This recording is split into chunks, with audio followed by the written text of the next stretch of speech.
नमस्कार, फूडकट्टामध्ये आपलं स्वागत आहे। आज शेअर करणार आहे तुमच्याबरोबर पातळ पोह्याचा चिवडा। बऱ्याच वेळा पातळ पोहे सुरुवातीला भाजतानाच खाली लागतात, कढईला जळतात, आकसतात आणि जेव्हा चिवडा करतो तेव्हा तिखट नीट मिक्स होत नाही। तर त्यासाठी आपण आता चिवडा परफेक्ट कसा करायचा, पोहे भाजण्यासाठी न जळण्यासाठी काय करायचं ते आपण आता बघू। सगळ्यात आधी म्हणजे पोहे भाजायला जाड बुडाची कढई घ्यायची। जर तुमच्याकडे नसेल जाड बॉटम असलेली तर तुम्ही इथे जे हे पहिला सपोर्ट आहे पॅन सपोर्ट, त्याच्यावर अजून एक पॅन सपोर्ट असतो, तो ठेवून तुम्ही कढई ठेवा। म्हणजे जरा कढईवर आली की पोहे भाजताना एकदम करपणार नाहीत। ही माझी जाड बॉटमची कढई आहे, यात मी डायरेक्ट चिवडा भाजू शकते। किंवा आणखीन काय करायचं, ह्या साईजचा छोटासा तवा मिळतो लोखंडी, तो इथे या फ्लेमवर ठेवायचा आणि मग त्याच्यावर अशी कढई ठेवून मग आपण पोहे भाजायचे। म्हणजे तुमचे पोहे आकसणार नाहीत आणि तुम्हाला सावकाश भाजता येतील आणि खाली जळणार नाही। तर आता मी पोहे भाजायला घेते। आपण पोहे भाजून घेऊ। चाळून घेतले पोहे, चाळून घ्यायचे आधी आणि ऊन दाखवायचं। सगळ्यात महत्त्वाचं म्हणजे आधी ऊन दाखवायचं पोह्याला। आपण थोडे थोडे करून भाजून घेऊ।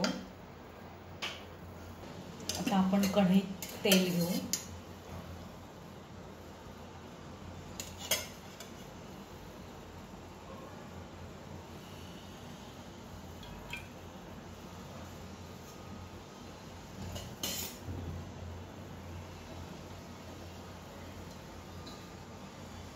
यात आपण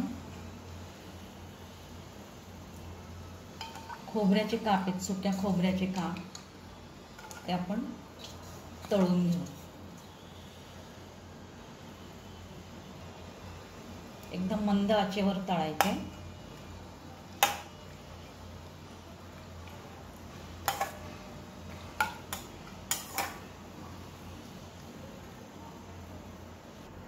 दाणे भाजून घेऊ।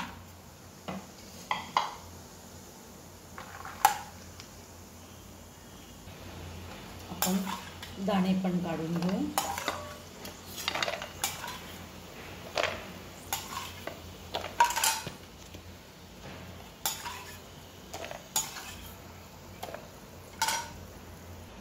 आता आपण हे रोस्टेड पंढरपुरी डाळ म्हणतात याला, हे रोस्टेड असतं पण जरा कुरकुरीत करून घेऊ, म्हणजे चिवडा साधारणार नाही, थोडं मऊ असतं ते। आणि यातच आपण कढीपत्ता घालणार आहे आणि हे पटकन काढून घ्यायचं। गॅस हे शेवटी केलं की गॅस बंद करून घ्यायचा, म्हणजे हे होऊन जातं।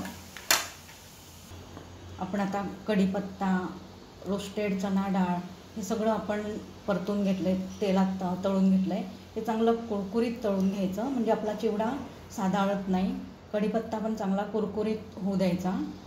आता आपण फोडणी करू, त्यासाठी तेल घेऊ कढईत।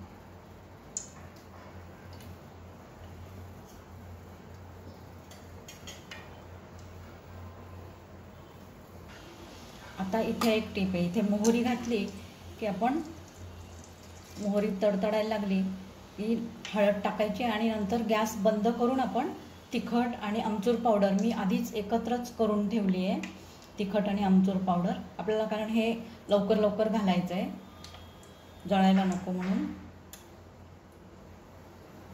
आता मोहरी तडतडली की आपण हळद, तिखट आणि आमचूर पावडर घालू।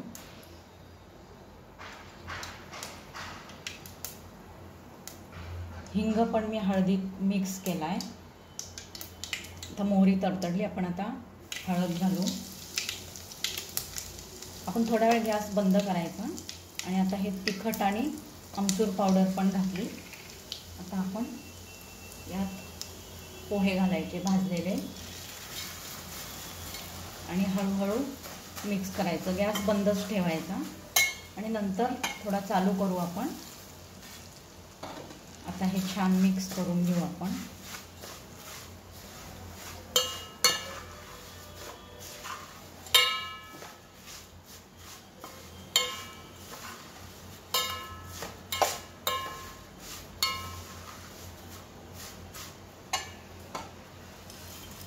हळूहळू मिक्स करत जायचं, म्हणजे मग छान सगळी हळद.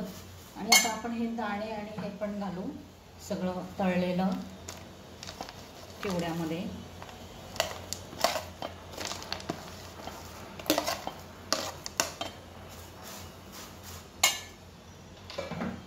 आणि मिक्स करून घेऊ.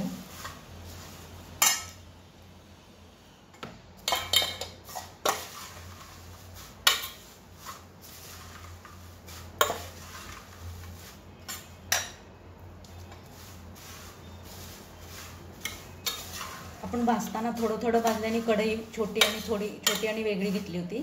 आता आपल्याला पूर्ण चिवडा करता यावा म्हणून मोठी कढई घेतली मी. आता हे अजून याला तेल आहे, आपण अजून पोहे आहेत आपल्याकडे, हे आपण अजून मिक्स करू. सगळे भाजलेले पोहे आता आपण मिक्स केले. आता हे पुन्हा मिक्स करू आपण यामध्ये. तेलात हळद तिखट घातल्याने काय झालं, ते छान, हळद घालतोच आपण, पण तिखट, आमचूर पावडर आणि तुम्हाला काय अजून धने पावडर घालायची असेल तर ती तुम्ही तेलात घाला. नंतर वर्ण घालू नका तिखट आणि धने पावडर वगैरे, म्हणजे मग तेलामुळे काय होतं, ती सगळ्या चिवड्यात छान मिक्स होते आणि कलर पण हळदीचा येतो छान चिवड्याला एकसंध. असा कुठे तिखटाचा लाल रंग दिसत नाही.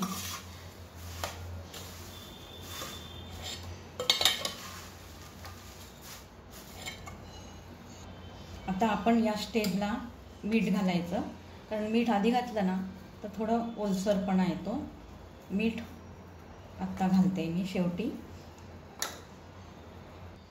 आता हे सगळं छान मिक्स झालं आहे. तिखट आणि हळद, मसाला सगळं काय तुम्ही घालाल, धणे पावडर, ती मिक्स झाली.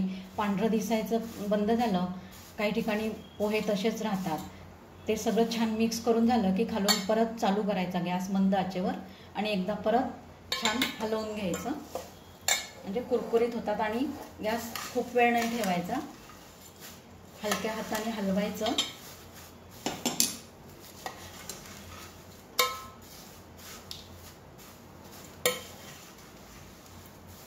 म्हणजे काय कुरकुरीत व्हायचे राहिले असतील ते सगळे कुरकुरीत होतील.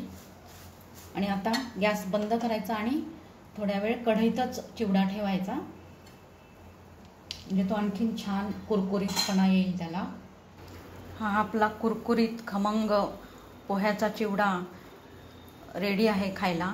माझ्या चॅनलला ज्यांनी सबस्क्राईब केलं नसेल त्यांनी सबस्क्राईब करा, लाईक करा आणि माझ्या रेसिपीज करून पहा आणि मला कमेंटमध्ये कळवा. धन्यवाद.